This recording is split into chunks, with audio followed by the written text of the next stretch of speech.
On this show, we love us some Riri. We love Rihanna. She's our Caribbean girl, and we love what she does, and we love to pay attention to her. So, what are we talking about today? So, very recently, Rihanna went to India, and she basically came out of like her 8-year retirement from performing for a private performance for one of the wealthiest persons in India. So she came out for Anant Amambi's pre-wedding event, right? So we won't talk about how big the event was because this is a pre-wedding event. I understand they're actually getting married in July, so we're talking about months of celebrations, but that's besides the point. So he is the person that she attended the wedding, or at least the pre-event, is the youngest son of multi-billionaire Mukesh Ambani.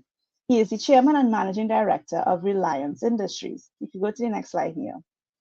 An estimate suggests that she made $8 to $9 million, or 0.6% of her total net worth, from this private concert.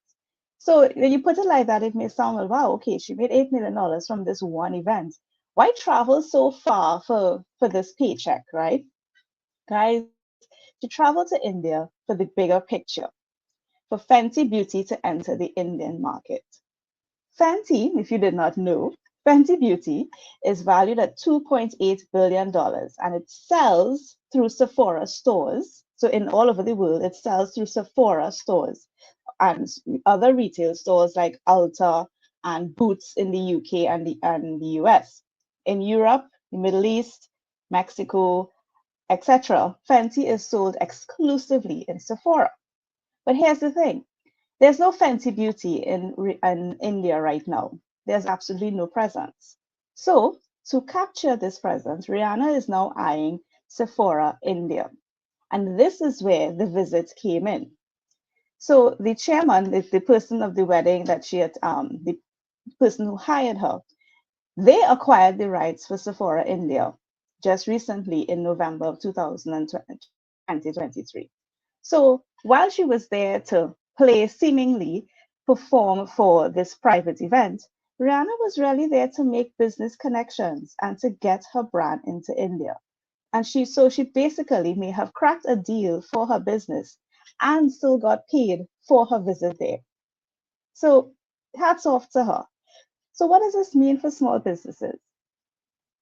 Here's the lessons that I want you to take away from this though, because the internet was all a frenzy when she did it. It was so amazing. Oh, Rihanna's in India and she's performing for this billionaire. But see the bigger picture, guys. Let's talk about why she really went to India. Rihanna had her eyes on the prize and saw the potential for the action that she did, which was to go and play in this perform in this private event. So she always had the bigger picture in mind. Her bigger picture in mind was to start creating that relationship in India, start getting a presence in India, because of course, in the days that in months that followed, she's trending in India. Because I think this event was earlier on in March. So in the weeks that follows, she trended in India, right? Use your strengths wisely. Rihanna went back to her core, which is music. She went back to her core strength, which is music, to create the opportunity that she needed for the second business, which is Fenty Beauty.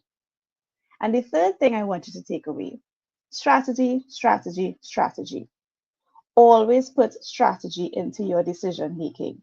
Even if the outside world does not understand the move and it might look weird, quote unquote, you must know what its true purpose is. And that's exactly what Rihanna did. So to the outside world, maybe it looks cool. It's like, oh, she went to India and she performed for one of the richest men in India.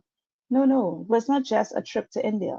It had a business and a business reason attached to it. And now she's going to be trending in India. So when she starts to bring across her fancy products through Sephora India, she's already known.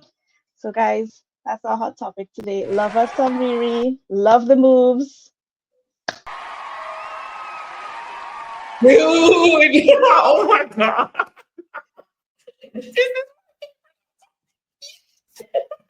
There've been so many of them, but this is good stuff. And so, all right, so being from Trinidad, and I mean, Andrea, you're East Indian, right? Of East Indian descent. So now understanding that Barbados as well. So the skin colors, right, with the Fenty, and it hit all its lights. Absolutely. It's like a perfect, perfect. So she Absolutely. Absolutely. understands East Indian culture, the skin tones, like, so that's already baked into the product. Oh, and then the Correct. new She's market. from she's from the Caribbean, half of us of that of that Indian heritage. I mean, it was a match made in heaven, right? But she Oh, saw the opportunity. And while everybody was trending about the performance, there was a real reason behind it. And when you read and you look at it and you research it, it's like, oh no, she's making moves. She's making business moves because Fenty is not in India. I was shocked to learn that actually, that Fenty was not in India. And the person that she was performing for acquired the rights for Sephora. Like think about the logic there. Acquired the rights for Sephora. She wants Sephora to sell Fenty. Of course, I'm going to come and sing for your son. just pay, just 80.6% of my value. I'll take the payment. and I'll take the payment. right. Right? She Deborah came is out saying, of retirement, guys. right. Good morning, Deborah. Getting dollars to network and market. Great strategy. I mean, shout out to Riri and her skills as a businesswoman, that team, that just to connect the dots, the homework. Go for it, Michelle. Everything. I can't shut up. I'm going to pull the thread a little bit more for you. Let's talk about who she's really partnered with. LVMH. So Louis Vuitton, Moet, Hennessy. Let's remember, I think it was last season. One of the things, it was last season because I was in Paris and I sent you all a big photo of Rihanna on the side of the Louis Vuitton building, because that's, think of the partnership, Louis Vuitton, Moet, Hennessy. She was with Louis Vuitton. Sephora is owned by LVMH. So they are networking. The partnerships is where I'm going with this. Think about what we talk about when we are thinking of our businesses, how we want if we want to diversify and if we want reach, where do we want our names and our businesses to be in the right places? That's going to be the right vehicle to get our businesses in the places that we want to be in. If that wasn't one of the smartest moves that she's ever made, business owners, sit back and start paying attention to things like this. India, the component that you were talking about, the gentleman who bought rights into Sephora, I'm willing to bet if you go into a little bit more of there, the connections are so tightly woven in many other places. So the visibility is there. She's getting in front of everything. She not only got Fenty out there, but you can best believe ex Fenty is somewhere in there as well. She has diversified herself, not only taking herself out of music, but she's got herself in beauty. She's got herself in fashion. She's partnered with very luxurious places. So she's saying off the top of the bat, I want to be associated with this type of customer. So she's helping you to qualify or disqualify yourself simply by the people that she's associating her businesses with. I tell you, the lessons that are in this one thing are just phenomenal. They need to be studying Rihanna and what she's doing in some master's class at some college in the B school, because what she's doing is just unfreaking believable. Unbelievable. Half off. Great hot topic. Great hot topic. We are studying it here at the University of Your Business and Digital. Case study brought to the table by Professor Absolutely. Case study lessons learned. Absolutely. Yep, absolutely. And I You know love I my can't get favorite enough of this, right? You I know I can't know. get enough of this. So I've said it. This Riri fan on I stage. just, I want to see the wedding invitation. Dear Rihanna and Fenty, would you like to come at our wedding? And Fenty's like, yeah, Rihanna, let's go, right? So this is absolutely amazing when I read this topic this morning. Thanks, Andrea. The depths of it, you're right. There's so many questions and so many good things that we see out of this business case. I could just only imagine the social media that's going to come out of it, giving our content going down the road for any potential launch that we see later down the road. So brilliant stuff. Rihanna, yes, businesswoman of the quarter century. You name it. Century, I love it. I Yep, tell love it. you. And I've got to go online and look for some of the visuals, because remember when she did this in the Super Bowl, one of her actions was to actually pull up and the lipstick, and that thing sold out. So I'm wondering if there were different actions of that nature where they knew components of that was going to go viral in social media. And I've got to go back and study that as well, because those were classic moves. Her marketing people are top notch. Or did they have favors? Did they have like party bags where they gave out samples? Like what happened? And then the other thing That's what I'm wondering. I'm right? wondering that those Place to be swag like, bags are yes, swag bags are I'm sure because, there was some swag bags. And just right? remember, guys, this is a pre-wedding event. The actual wedding is still to come.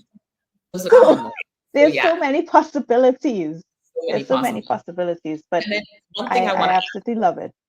one thing I want to add is definitely that India is an emerging market, right? So when we look at, you know, where things are going with India, that's like one of the huge emerging markets. So the fact that she's stepping into that market just kind of shows you, hey, she's an early adopter. Like this business is a solid. Oh, I love this team. I love this team. I love it. In multiple ways. Paid in multiple ways. I just really appreciate the way she's putting out there. Here are the people. Here's my client base. These are my people, my target audience, and here's who I'm going after. In multiple layers. She did it by saying LVMH. Saying yes, I will. You may, give me multiple millions of dollars for my performance, but also this is a caliber of people that I want. And hello, social media community. Look, so she's appealing to a bunch of different target audiences for different facets of her business, not just her music, not just her fashion, but her beauty line as well. One of my favorite parts. One of my favorite parts was just the fact that she went back to her core to help bring Fenty along. She went back to music. This wasn't just she went for a business meeting or she just attended an event. She went back to her core. She came out of so-called retirement for it. And I love that she went back to, oh, this is what I know. This is my strength. This is how I'm going to get them. I'm going to go back to my music. That's what I know. That's my core strength. And I'm going to use that to leverage. I just love that part of it. So right. Love it. So okay, I know like this is not the show, but Nia's like in the background, like time check. But this is the last piece. Right. The music, if we had to look at it in digital marketing terms, the music is now the strategy that she's leveraging to get her business, right? So it's like, let me go back to my core. Here's where this is, because I can draw in an audience this way. And if 10% of this audience were to convert, boom, I'm in a new market. Queen Riri. I think we just need like a Queen Riri like image or something. So every time things are good, we can just put up our Queen Riri image. I think we're all down with it. Yeah, we got to think about it. Like, Rihanna, love you.